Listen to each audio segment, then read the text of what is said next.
কথা থেকে প্রেস সচিব হলেন, আবার যখন অন্তর্বর্তীকালীন সরকারের মেয়াদটা শেষ হয়ে যাবে, আপনার গন্তব্য কোথায়?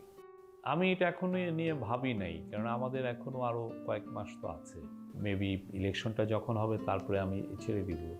খুব ইচ্ছা, একটা একটা খুব একান্ত ব্যক্তিগত ইচ্ছা যে বই লেখা। তো বই লিখলে তো বাংলাদেশে সংসার চলে না, আমার তো সংসার চালাতে হবে। তো সেই চিন্তা করে আমার হয়তো জার্নালিজমে আমার ফিরতে হবে। আবার কেউ কেউ বলেন যে ভাই আপনি তো প্রেস কনফারেন্স খুব ভালো করেন, পলিটিক্সে আসেন। হ্যাঁ, আপনার পলিটিক্সে খুব ভালো ফিল্ড।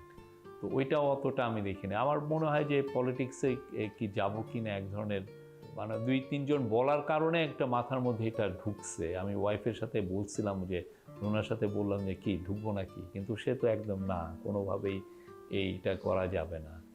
আবার আরেকটা মনে হয় যে যে বাংলাদেশের যে পলিটিক্সটা পোস্ট জুলাই অগাস্টে, জুলাই 36-এর পরের যে পলিটিক্সটা, যে যে টার্বুলেন্ট টাইম, যে এই যে মানুষের যে আকাঙ্ক্ষার জায়গাটা, এটা তো হঠাৎ করে নিভে যাবে না।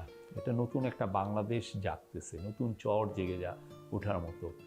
সেই নতুন বাংলাদেশে যদি আমি কিছু কন্ট্রিবিউট করতে পারি, সেটাও একটা মনের মধ্যে আসে।